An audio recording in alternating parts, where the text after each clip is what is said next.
Financial statement. Guys अभी तक अगर मैं 11th और 12th को अगर मैं थोड़ा सा पूरा समराइज करूं तो हमने 11th में सोल प्रोप्राइटरशिप के फाइनेंशियल स्टेटमेंट बनाने सीख लिए थे, राइट। फिर हम जब 12th में आए तो हमने पार्टनरशिप के फाइनेंशियल स्टेटमेंट बनाने सीख लिए, राइट। आज हम इस बुक में सीखेंगे financial statement for companies. Ma'am companies में क्या अनोखा चीज है? गाइस कंपनी के लिए प्रॉपर स्पेसिफिक एक्ट है, कंपनीज एक्ट 2013। वो कहता है क्योंकि मैं एक कंपनी हूं तो मैं सिस्टमैटिक वे से चलूंगा, मेरा प्रॉपर बैलेंस शीट की भी एक सिस्टमैटिक प्रेजेंटेशन होगी जिसे ऐसे ही प्रेजेंट किया जाएगा, स्टेटमेंट ऑफ पीएल को भी एक प्रॉपर तरीके से प्रेजेंट किया जाएगा। वो कहता है कंपनीज एक्ट में, take out your books, take out your notebooks so that you can write. मेरी बुक भी दे दो भाई। कंपनीज एक्ट में, कंपनीज एक्ट 2013, कंपनीज एक्ट 2013 में सेक्शन 2 सबसेक्शन 40 होगा। पेज नंबर बताओ। सेक्शन 2 सबसेक्शन 40 होगा।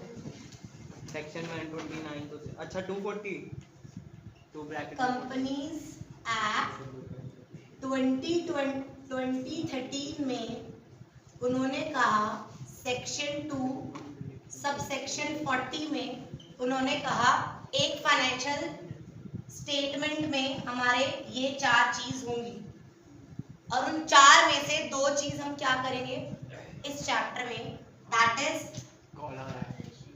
Balance sheet and statement of profit and loss. ये दोनों हम as per schedule 3 companies act में शेड्यूल दिए हुए हैं डिफरेंट। किसी ने रवैया देखी है? क्या बुक बुक 1 से इतनी एक सूटकेस में आती है, 17-18 हज़ार की होती है बुक। उस रवैया में ना पूरी कंपनीज एक्ट है, तो उस कंपनी एक्ट में जितने शेड्यूल है वो दिए हुए हैं। तो शेड्यूल 3 में पार्ट 1 में इसका फॉर्मेट दे रखा है और पार्ट 2 में इसका फॉर्मेट दे रखा है। हम उस फॉर्मेट के हिसाब से अपनी बैलेंस शीट को क्या करेंगे, फॉर्मुलेट करेंगे। मैम क्या अभी तक हम बैलेंस शीट कैसे बनाते थे? हॉरिजॉन्टल बनाते थे, राइट। अभी तक 2 साल हो गए हमें, 11th में 12th में हमने हॉरिजॉन्टल बैलेंस शीट बनाई, एसेट्स एंड लायबिलिटी जो मन चाहा वैसे लिख देते थे। कैश आया कैश लिख दिया, डेटर आया डेटर लिख दिया, फिर इसके अंदर फिक्स एसेट्स भी डाल दिए, मशीनरी भी डाल दी, ऐसे ही लिखते थे। और यहाँ हम क्या लिखते थे, लायबिलिटीज इंटरनल भी और याद है यहाँ पर हम लिखते थे आउटस्टैंडिंग सैलरी, ठीक है, लोन और फिर कैपिटल लिखते थे, रिमेम्बर? यही होता था। The balance sheet concept that assets is equal to liability will remain the same. Companies में भी assets is equal to liability. वो हम basic फंडा जोड़ना change कर देंगे. But in company we will not going to make the horizontal balance sheet. We will going to make the vertical balance sheet. We will going to make a vertical balance sheet. इतनी बात समझ आई? पक्का एक बार लिखो जो मैं लिखवा रही हूँ। हाँ बोलो। क्या? हम जो चैप्टर कर रहे हैं फाइनेंशियल स्टेटमेंट, हम इस वर्ड से वाकिफ है। अब हमारे लिए financial statement is not a word जिससे हम फेमिलियर ना हो। फाइनेंशियल स्टेटमेंट का मतलब वो स्टेटमेंट मैम जो आपने पूरे साल ट्रांजैक्शन करी, उस डाटा का समराइज्ड एंड प्रोडक्ट है अकाउंटिंग का। पूरे साल तुम अकाउंटिंग करोगे, उसका एंड प्रोडक्ट है। बट क्या एंड प्रोडक्ट है सिर्फ ये कहूँ? मैम फाइनेंशियल स्टेटमेंट वो है जो तुम्हारी पूरे साल की फाइनेंशियल परफॉर्मेंस, तुम्हारी पूरे साल की फाइनेंशियल पोजीशन बता रही है। एट वन पॉइंट हम लिखते हैं ना एज ऑन, राइट। हम इसमें स्टेटमेंट क्या लिखते हैं? As on. और इसमें क्या लिखते हैं? For the year, right. एक हो गया एक पर्टिकुलर डेट पे, balance sheet is always on particular date, और profit and loss account is for a period. इतनी बात समझ आ रही है? ये पर्सपेक्टिव में सीयूटी के हिसाब से बता रही हूँ, छोटी छोटी चीज कि बैलेंस शीट एक पर्टिकुलर डेट पे बनती है और जो हमारा statement of profit and loss होता है वो फॉर द ईयर बनता है। इसको क्या कहते हैं? Position statement. ये हमने 11th में भी करा है। ये हमारी क्या बता रही है? Position. तुम्हारी क्या पोजीशन है, और ये हमारी क्या होती है? Income statement. Income statement schedule 3 के पार्ट 1 के अकॉर्डिंग इसका फॉर्मेट करेंगे और पार्ट 2 के अकॉर्डिंग इसका स्टेटमेंट करेंगे। डन। फाइनेंशियल स्टेटमेंट किसी भी कंपनीज की हम देख सकते हैं। किस कौन सी कंपनीज की? पब्लिक कंपनीज की। डन। क्या हम बैलेंस शीट का फॉर्मेट याद करना शुरू करें, समझना शुरू करें? पहले मैं कह सकती हूँ दोनों साइड वाले पेजेस निकालना। गाइस मेरी बात सुनो स्टूडेंट्स, जो ये है ना we have to memorise, but इसके अंदर तुम्हें हेड पॉइंट्स दिए, उसके अंदर सब हेड्स भी तो होंगे ना। कि मान लो अगर मैं बोलती हूँ इंटैंजिबल एसेट्स, तो इंटैंजिबल एसेट्स के अंदर क्या क्या आएगा? ऐसे ही मैं तुम्हें 118 वर्ड्स टर्म्स दूंगी जिनके तुम्हें हेड्स और सब हेड्स पता होने चाहिए। ये सिर्फ इस चैप्टर में काम नहीं आएंगे, ये तुम्हें अकाउंटिंग रेशियो में बहुत काम आएंगे, बहुत ज़्यादा। अकाउंटिंग रेशियो में जब तुम रेशियोज निकालोगे ना, तुम्हें पता होना चाहिए ये वर्ड, ये सब हेड किस हेड के नीचे आएगा। डन। तो नाउ स्टार्ट मेकिंग। मैं तो कहूँगी बड़ा बड़ा प्रिंट करा। Now, balance sheet. This is not horizontal balance sheet. This is vertical balance sheet. Right? Start making. अब हम हॉरिजॉन्टली बनाएंगे वर्टिकली? Vertical. Proper vertical बनाना। ऐसे? Yes. No. Like this only. Right. अपने पूरे पेज पे, इस पेज पे ऐसे ही बनाना,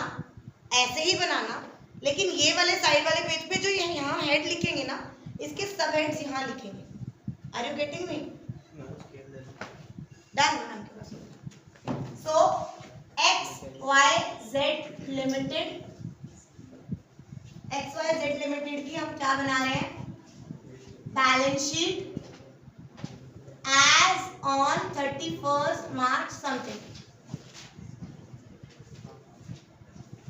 पर्टिकुलर्स, नोट नंबर एंड ये हमारी होती है करंट ईयर की प्राइजेस और ये होते हैं हमारे प्रीवियस ईयर के प्राइजेस।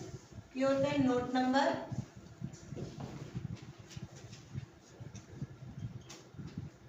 तो हॉरिजॉन्टल सिर्फ याद करने का तरीका सुन लो, याद करने का तरीका। हितेश छोड़ दो, याद करने का तरीका। हम इतने टाइम से बैलेंस शीट बना रहे हैं, horizontal assets is equal to liabilities. Here also we are going to, पहला हमने लिखा था लायबिलिटीज। अभी कुछ भी मत लिखना, मैं गलत लिख रही हूं। लायबिलिटीज इस साइड होते थे हमारे एसेट्स, वो एसेट्स उसके कहां आ गए? इसके नीचे। राइट, इसके नीचे। वो कह रहा है जैसे पहले जब तुम लायबिलिटी का टोटल करते थे तो वो एसेट्स के इक्वल आता था, तो यहाँ पर भी जो भी तुम लायबिलिटी का टोटल करोगे that will be equal with the assets. हमारे पास यहाँ पर एसेट्स कितने टाइप के होते हैं? Non current assets and current assets.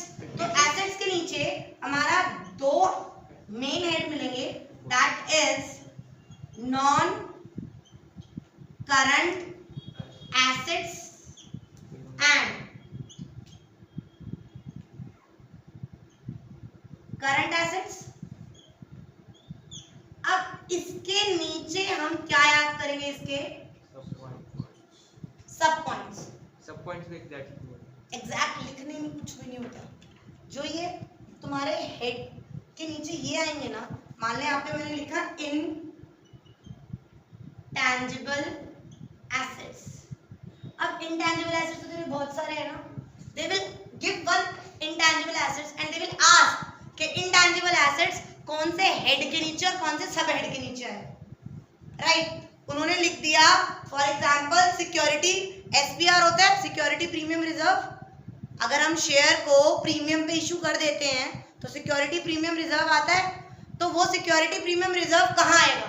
कौन से हेड के नीचे आएगा, कौन से सब हेड के नीचे आएगा, डिपॉजिट्स कौन से हेड के नीचे आएंगे, डेफर्ड, ऐसे ही वो तुम्हें टर्म देंगे एंड यू शुड नो कि वो पूरी बैलेंस शीट में कहाँ डिपिक्ट करेगा।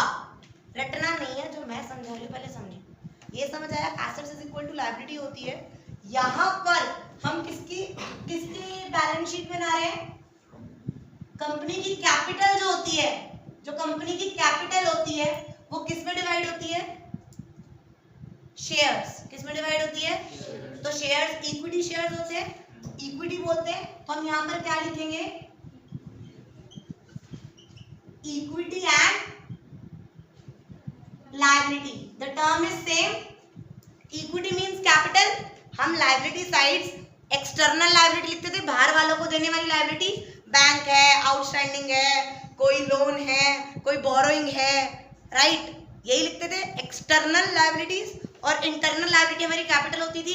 मैंने इक्विटी एंड लायबिलिटी डिवाइड कर दी। इसके नीचे हम 4 पढ़ेंगे, 1 2 3 4, डन। और एसेट्स करेंगे। इतनी बात समझ आ गई। नाउ इक्विटी का क्या होता है, इक्विटी किसकी होती है, शेयर होल्डर्स की। तो शेयर होल्डर ने कितना पैसा लगा रखा है, शेयर होल्डर्स फंड। इसके अंदर भी है 1 2 3, 3 चीज होती है। शेयर होल्डर फंड का क्या क्या होगा, मैं एक बार बताऊं। शेयर होल्डर फंड में जो उन्होंने कैपिटल लगा रखी है वो होगी कौन सी कैपिटल, यहां पर जो मैं शेयर कैपिटल लिख रही हूं ना, इसके पीछे प्रॉपर एक टॉपिक है, शेयर कैपिटल। कैपिटल कितने टाइप की होती है, if anyone nose, authorised capital, authorised capital, issued capital,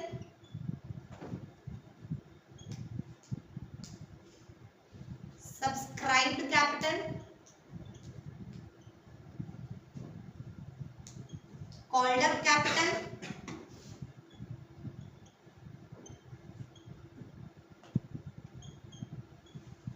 paid up capital. ये शायद मैं बुक 2 कराती कंपनीज की तब ये कवर करती, बट अब मैं यहाँ कवर कर रही हूँ तो मैं वहां रिपीट नहीं करूंगी। हमारी जो शेयर कैपिटल, हमने कहा कंपनी की क्या होती है, कैपिटल, उसको हम बिट्स एंड पीसेस में बांट देते हैं ना, कि एक कंपनी की 100 करोड़ कैपिटल है, ये एक हिस्सा है, ये 2 केक का हिस्सा है, 3 है, 4 है, 5, ये केक के हिस्से जिसको दिए जाते हैं उसे क्या कहा जाता है, शेयर होल्डर, और उसके पास क्या है, शेयर कैपिटल। इतनी बात पता है, इतनी बात पता है। इन वर्ड में से कौन सारे वर्ड से फेमिलियर है, वी नो दीज वर्ड्स, क्योंकि हमने 11th में थोड़े बहुत वर्ड्स कर रखे हैं। I will just give you quick recap. मैं एक कंपनी हूँ, XYZ कंपनी, मुझे सबसे पहले किससे परमिशन लेनी होती है, stock exchange board of India. मैं उसके पास जाती हूँ और कहती हूँ प्लीज मुझे परमिशन दे दो कि मेरे शेयर्स मार्केट में इशू आ सके। तो उसमें जब हम प्रोस्पेक्टस फाइल करते हैं तो क्या होते हैं, हमारी ऑथराइज्ड कैपिटल। कौन सी कैपिटल होती है, authorised capital. Authorised capital is the maximum capital which a company can issue throughout its life। अभी मुझे नहीं चाहिए, मैं कंपनी खोल रही हूँ, मुझे 100 करोड़ चाहिए, बट मैंने ऑथराइज ठप्पा लगवा रखा है सेबी से 1000 करोड़ का, मतलब मैं अपनी पूरी लाइफ में बाहर मार्केट से 1000 करोड़ उठा सकती हूँ। कभी भी मैं ऑथराइज कैपिटल से ऊपर कभी भी अपना इशू नहीं रखूंगी। मैं ये नहीं कर सकती कि मैंने ऑथराइज 100 करोड़ कैपिटल करवा ली और मैं इशू निकाल रही हूँ 200 करोड़ का, ऐसा ही नहीं निकाल सकती। मैंने परमिशन, जो मैक्सिमम कैपिटल है, रजिस्टर्ड कैपिटल है, वो मेरी ऑथराइज कैपिटल रहेगी कि मैंने इतनी की परमिशन ले रखी है कि मैं इतना पैसा उठा सकती हूँ through out of the life. Question आता है मैडम फिर इससे ऊपर कभी नहीं जा सकते। प्रैक्टिकली इन सम केसेस अगर तुम ऑथराइज कैपिटल से ज्यादा इशू कर सकते हो तो ऑल्टरेशन करके हो सकता है, बट इन नॉर्मल सर्कमस्टांसेस ऐसा नहीं होता। Authorise capital is the maximum capital जो एक कंपनी बाहर मार्केट से पैसा उठा सकती है। बुद्धि में गया पक्का? तो मान के चलते हैं हमने ऑथराइज कैपिटल करा ली 100 करोड़, डन। मैंने परमिशन लेके आ गई। अब मैं क्या निकाल रही हूँ, issue means I am inviting the public कि आओ मेरी कंपनी के शेयर्स खरीदो, आओ मेरे कंपनी के शेयर्स खरीदो। अब मैं इशू में 100 करोड़ भी निकाल सकती हूँ और इशू में कम भी निकाल सकती हूँ। ऑथराइज कैपिटल से इशूड कैपिटल। समझ आया मैंने क्या इक्वेशन बनाई? चाहे तो मैं उतना ही निकाल सकती हूँ या उससे कम निकाल सकती हूँ, उससे ज्यादा नहीं इशू कर सकती। डन। मैंने इशू करा एग्जांपल के तौर पे 60 करोड़। मैंने कितना करा? 60 करोड़। मैंने 60 करोड़ की एप्लीकेशन निकाल दी। एक शेयर मेरा 10 रुपए का है, 6 करोड़ शेयर है, आ जाओ ले जाओ। अब क्वेश्चन आता है सब्सक्राइब्ड कैपिटल, कितनों लोगों ने सब्सक्राइब करा? सब्सक्राइब्ड कैपिटल के केस में 3 ऑप्शन बनते हैं। हो सकता है मैंने 600 करोड़ की एप्लीकेशन करी ना, 6 crore application at the rate 10 rupees 60 crore की हो गई ना, तो हो सकता है मुझे सब्सक्राइब ज्यादा भी आ जाए, हो सकता है कम भी आ जाए, हो सकता है इक्वल भी आ जाए, हो सकता है ना। फॉर एग्जाम्पल मेरी यहाँ पर सिटिंग 60 है तो मैंने निकाला 60 बच्चों का एडमिशन लूंगी, हो सकता है 60 से कम आए तो बिठा लूंगी, ज्यादा आए तो क्या मैं बिठा सकती हूँ? मुझे क्या करना पड़ेगा? रिजेक्शन। क्या करनी पड़ेगी? रिजेक्शन। तो सब्सक्राइब कैपिटल में हमारे 3 केस बनते हैं, under subscription, over subscription, fully subscribe. समझ आया? ये सब बुक 2 का है। आपको समझ आ रहा है? यस। सब्सक्राइब कैपिटल समझ आया कि लोगों ने हमें कितना सब्सक्राइब करा, फिर उसके बाद मैं अलॉटमेंट करती हूँ उस हिसाब से। अब एक शेयर, मान लो एक शेयर मेरा कितने का इस केस में? 10 रुपीज का। इन नॉर्मल सर्कमस्टांसेस एक कंपनी पूरा पैसा कभी भी एक बारी में नहीं मंगवाती।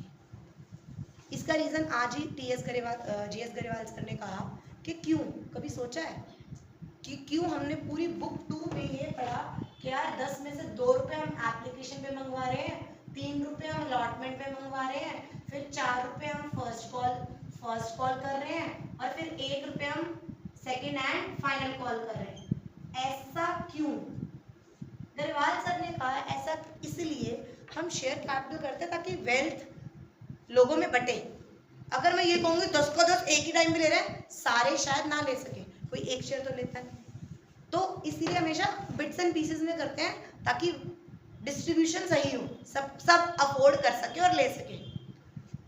हो सकता है मैंने एप्लीकेशन पे इतना मंगवाया हो, इतना, जब मैं बैलेंस शीट बना रही हूँ जिस दिन, हो सकता है मैंने सिर्फ इतना ही क्या कराओ?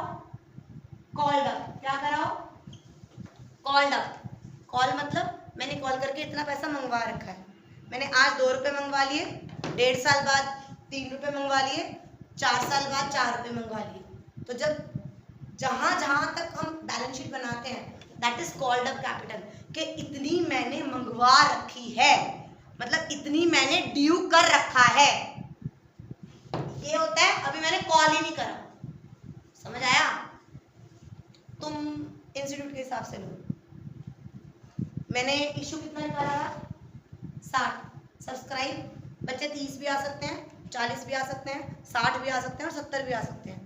एक बच्चे की फीस 30,000 है, मैं 30,000 एक बार ही में मांग लेती हूँ। मैं क्या कहती हूँ, एडमिशन चार्ज सिर्फ 500 रुपये है, फिर फर्स्ट इंस्टॉलमेंट है, फिर सेकेंड इंस्टॉलमेंट है, फिर थर्ड इंस्टॉलमेंट है, राइट। अगर मैं अगस्त में बैलेंस शीट बना रही हूँ तो जितनी मैंने इंस्टॉलमेंट ड्यू कर रखी होगी, मतलब कॉल कर रखी होगी कि इतनी मुझे दे दो, दैट इज कॉल्ड अप। अब समझ आई या अभी भी नहीं समझ आई? समझ आई? अच्छा अब दूसरा केस सुनो। मान ले मैंने 500 रुपए एडमिशन पे मंगवाए, राइट। मैंने फर्स्ट इंस्टॉलमेंट 9,500 की रखी, डन। फिर मैंने सेकंड इंस्टॉलमेंट इतने की रखी और मेरी थर्ड इंस्टॉलमेंट इतने की है, डन। मैं यहाँ पे बात कर रही हूँ कार्तिक, यहाँ पर मैंने कॉल कितना कर रखा है? 10-20। This is called up capital. Paid up capital मतलब सामने वाले ने कितना पे कर रखा है। मैंने कॉल ड्यू तो तेरा इतना कर दिया, बट हो सकता है तूने सिर्फ 10,000 दे रखा हो, राइट। हो सकता है तूने सिर्फ 10,000 दे रखा हो, 15,000 दे रखा हो, और हो सकता है तूने पूरा 30,000 दे रखा हो। Is I am clear? तीनों पॉसिबिलिटी हो सकती है, तीनों पॉसिबिलिटी हो सकती है। जब इसने मुझे ये दिया फर्स्ट इंस्टॉलमेंट, कहता मैम 500 पहले आ रखे, आप 14.5 पकड़ो देख लेना। तो मैं कहूंगी ठीक है 10,000 तो मैंने ड्यू कर रखे थे वो, और 5,000 में नेक्स्ट में ट्रांसफर कर दूंगी। होता है ना ऐसे। व्हाट इफ उसने पूरा ही दे रखा हो, ये भी होता है। गाइस ये सारा जो टॉपिक पढ़ा रही हूँ इस बुक का नहीं है, ये बुक 2 का है, बट समझ आना चाहिए, मैं वहां पर रिपीट नहीं करूंगी। इतनी बात समझ आ गई? क्या ये कैपिटल समझ आ गया? 100%। Authorised capital, issued capital, society capital, called up and paid. Done. तो यहाँ पर जो हम वो वाली कैपिटल लिखते हैं जो हम रिसीव कर चुके हैं, ऑथराइज्ड कैपिटल है, इशूड कैपिटल नहीं लिखते। डन। ये सब का सब हम सीखेंगे बुक 2 में। ये यहाँ पर क्यों आया ये समझ आया? ये कैपिटल ही तो है ना जो लगा रखी है। नेक्स्ट होता है रिजर्व एंड सरप्लस। क्या होता है? Reserve and, what do you mean by reserve and surplus? Correct ma'am, जो हमने मतलब शेयर होल्डर्स ने, कंपनी ने अपने गुल्लक बना रखे हैं, अपने प्रॉफिट्स बना रखे हैं, that is reserve and surplus, that is a part of the capital ना। दूसरे सेंस में सोचो, हम जो रिजर्व्स होते थे वो पार्टनर्स कैपिटल में नहीं बांटते थे, जो प्रॉफिट होता था उन्हीं की कैपिटल में तो प्लस करते थे, है तो उन्हीं का ना, है तो वो इंटरनल लायबिलिटी ना। तो इंटरनल लायबिलिटी का तो कॉलम बना रखा है हमने share holder funds. Share holder funds किसका पैसा है? हमारा, ऑनर का, शेयर होल्डर्स का। इतनी बात समझ आई? दोनों पॉइंट समझ आए? रिजर्व एंड सरप्लस समझ आया, शेयर कैपिटल समझ आया। The next point which is there in your book, I am just finish, I am going to be finish in 1 line because ये हमारी सिलेबस में नहीं है, सिर्फ पॉइंट है, that is money receive against share warrants. ये कभी आएगा नहीं, बट तुम्हें यहाँ पता होना चाहिए कि money receive against share warrants क्या होते हैं? एक सिंपल लाइन, डीप में जाते हैं। शेयर वारंट्स वो होते हैं कि मान लो फुल हो चुकी है मेरी सीट्स और एक सामने बच्चा है, मैम मुझे दिख रहा है फुल है, बट आप ना ऐसा करो ये 500 रुपये एडमिशन चार्ज रख लो, जब कभी खाली होए, जब कोई आप एक डेस्क और ऐड करो तो प्लीज मुझे बुला लेना। वो 500 रुपये जो मेरे पास आ गए ना, कहीं तो दिखाऊंगी या उसे वापस भेज दूंगी। Share warrants means that share holders which, हमने उसे शेयर वारंट दे दिया, कि हम तेरे को बाद में बना लेंगे शेयर जब भी शॉर्ट होएगा। कोई मान ले, अभी हम बुक 2 में नहीं पता, मान ले तूने पैसे नहीं दिए शेयर्स के, देखो 2 साल हो गए तू पैसे नहीं दे रहा, मैं तेरे शेयर्स क्या कर लेती हूँ? फॉरफीट। क्या कर लेती हूँ? फॉरफीट का मतलब क्या होता है इंग्लिश में? जब्त कर लेना। तेरे को निकाल दिया, वो शेयर में से इशू कर दूंगी, बट कब करूंगी, कैसे करूंगी, कुछ नहीं पता ना। तो ये वो वाला मामला होता है जो तुम्हारे कोर्स में नहीं, तुम्हारे कोर्स में कहीं नहीं है, नहीं आएगा। This point is not in our course.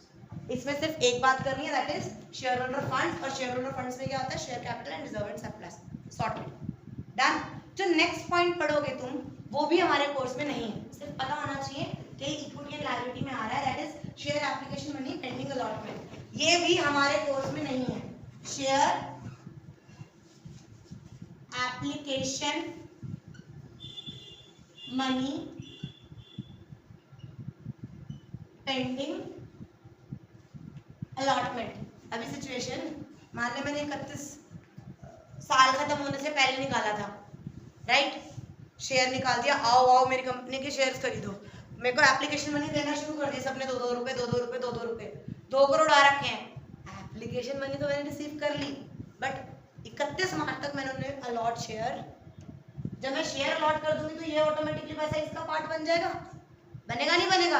Practical बता रही हूँ, तुम्हारा 12th से लेना देना कुछ नहीं है, सिर्फ ये कैसे आ रहा है मैं वो बता समझा रही हूँ कि शेयर एप्लीकेशन मनी मतलब मैं शेयर एप्लीकेशन मनी रिसीव कर चुकी हूँ, बट जिस डेट पे मैं खड़ी हूँ अभी तक मैंने शेयर्स अलॉट किए नहीं है।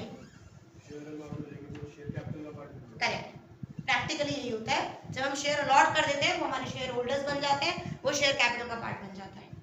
डन। तो this is also not in your syllabus, ना ये पॉइंट है और ना ये पॉइंट है। प्रैक्टिकली हमें इक्विटी एंड लायबिलिटी में 3 हेड याद करने हैं, और वो 3 हेड कौन से हैं? That is share holder fund 1, 2 non current liability and 3 current liability, that is non current liability and current liability. Guys, give me 2 minutes break. I want to have water. Write down fast. सिर्फ पे वाले Now, non-current liabilities and current liability. अब एक नया concept पढ़ते हैं, non current liability और current liability का. अब छोड़ दो लिखना, मैं टाइम दूंगी लिखने. हमने ना 11th में सेकंड चैप्टर में टर्म्स दिया था, non current liability and current liability. क्या कोई बता सकता है? मुझे ओजस बताएगा. करंट लायबिलिटी और नॉन करंट लायबिलिटी को हम कैसे बाइफरकेट करते थे? जो नॉन करंट लायबिलिटी होती है वो 1 साल से ऊपर के लिए होती है और जो करंट लायबिलिटी होती है वो 1 साल के लिए होती है, जिसमें हम 12 मंथ्स वर्ड यूज करते हैं, 1 साल में.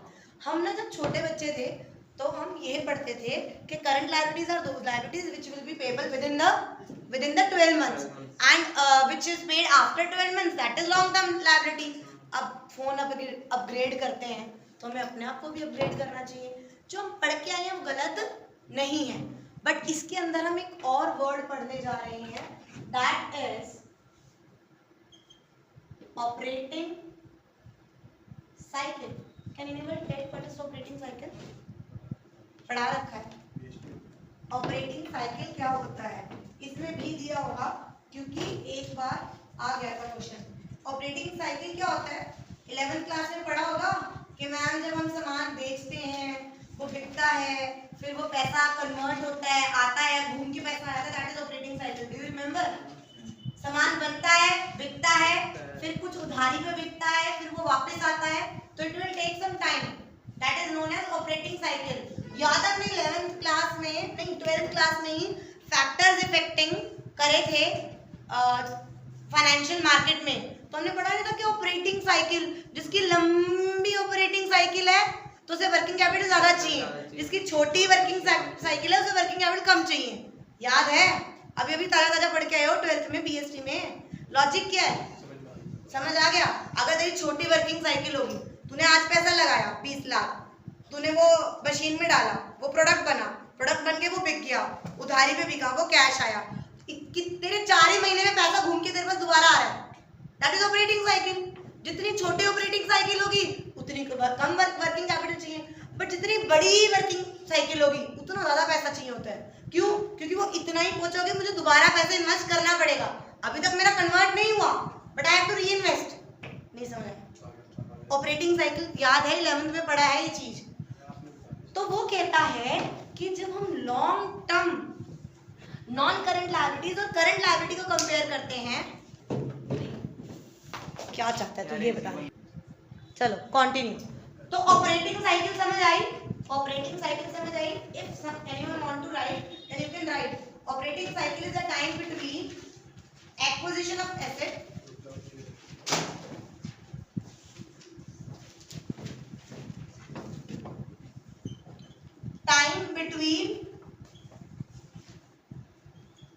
एसेट को एक्वायर किया या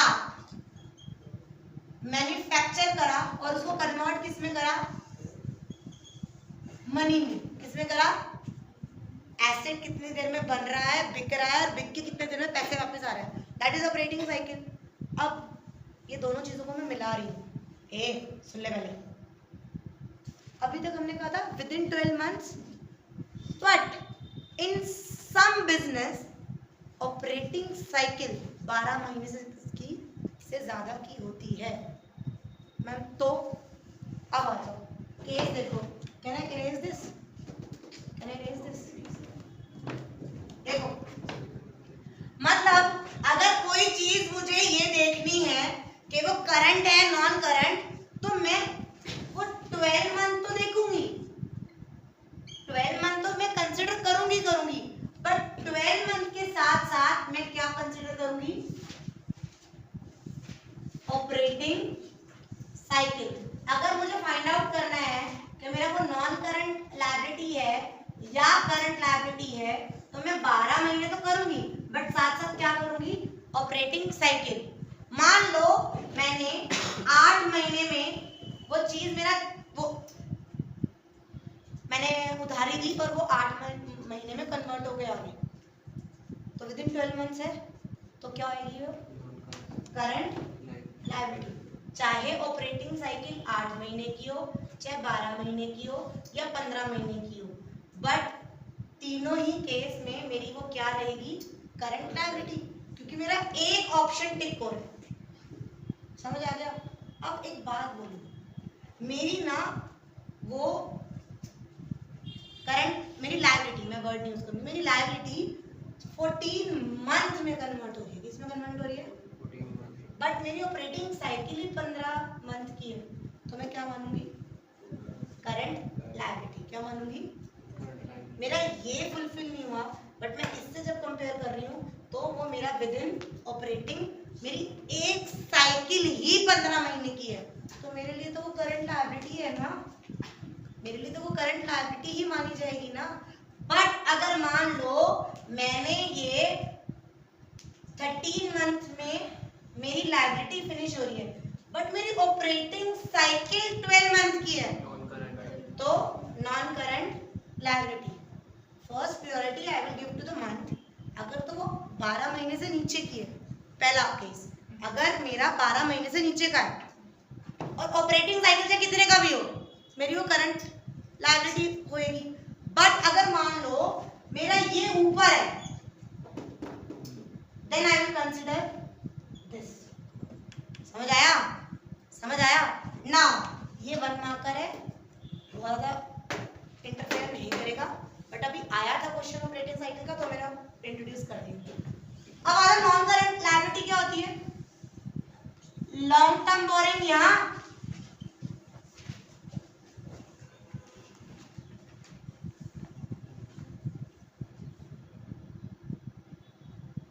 तो शॉर्ट टर्म बोरिंग यहां।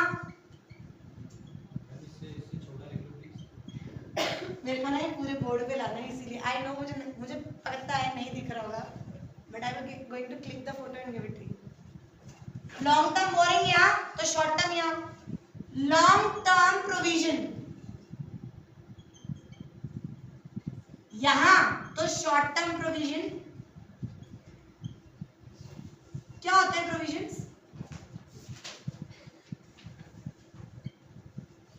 टैक्स के प्रोविजन बना दिए है ना, हम उसके प्रोविजन बनाते हैं, डेटर्स के प्रोविजन बनाते हैं ना। तो लॉन्ग टर्म हुए तो नॉन करंट लायबिलिटी और शॉर्ट टर्म हुए तो करंट लायबिलिटी। डन? समझ आया? नेक्स्ट, ऑपरेटिंग साइकिल ही 12 मंथ्स में हुई, ऑपरेटिंग साइकिल भी 12 मंथ्स में ही हुई, ठीक है, और जो 12 मंथ्स वाला है उससे ज्यादा चलाएगी, 15 महीने है, हाँ। तो दोनों तो ये वैलिड नहीं है, नॉन करंट है, क्योंकि तेरा 8 महीने 12 महीने के अंदर नहीं हो रहा, और तेरी साइकिल तो 12 ही महीने की थी, तू ज्यादा में कन्वर्ट कर रहा है, means is non current liability. मैं कहना चाह रहा हूँ कि अगर ऑपरेटिंग साइकिल 8 मंथ्स की है और हमारा हो रहा है 9 मंथ्स में, तो किस में आएगा? करंट है, वो एक हमारा ये फुलफिल कर रहा है ना, हाँ। डन? समझ आया? तो शॉर्ट टर्म बोरिंग यहाँ, लॉन्ग टर्म बोरिंग, क्या बोल रही हूँ, लॉन्ग टर्म बोरिंग यहाँ, शॉर्ट टर्म बोरिंग यहाँ, लॉन्ग टर्म प्रोविजंस यहाँ, शॉर्ट टर्म प्रोविजंस यहाँ। यहाँ पर आता है हमारा एक डेफर्ड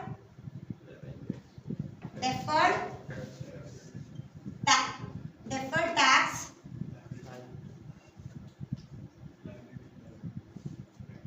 गाइस एक चीज इसको बबल बनाओ, डेफर्ड टैक्स लायबिलिटीज, और एक बनाओ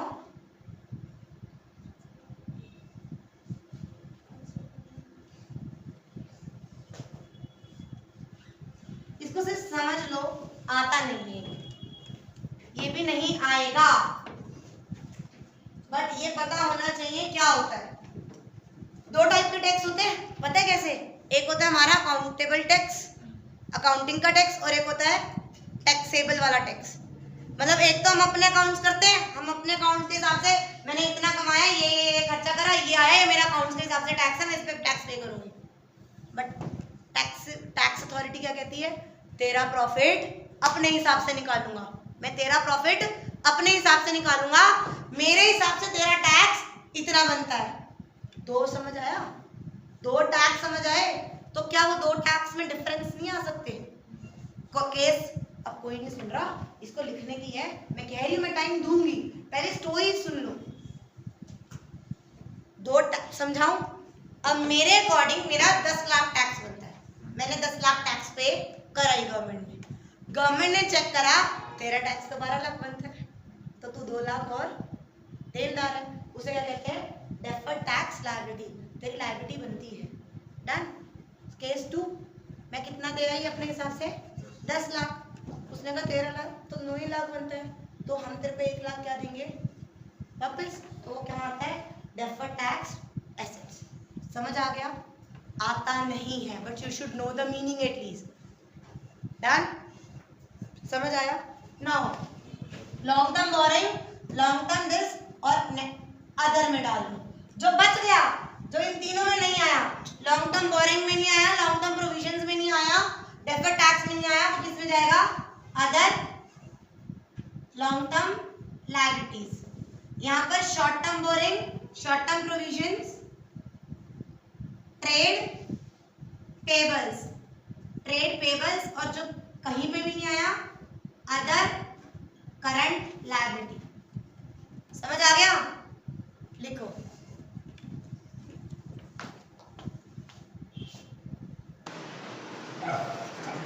We are done with the one side that is equity and liability. हमने पूरी डीप में जाके समझ लिया है कि इक्विटी एंड लायबिलिटीज क्या होती हैं, right? Illustration 2 to 12 you have to do. सिर्फ ये देखना है कि हेड क्या है और सब हेड क्या है। डन। कोई भी वर्ड, कोई भी शब्द ना समझ आए, just mark it. Tomorrow we have a 3 hour class and I will going to wind up this chapter.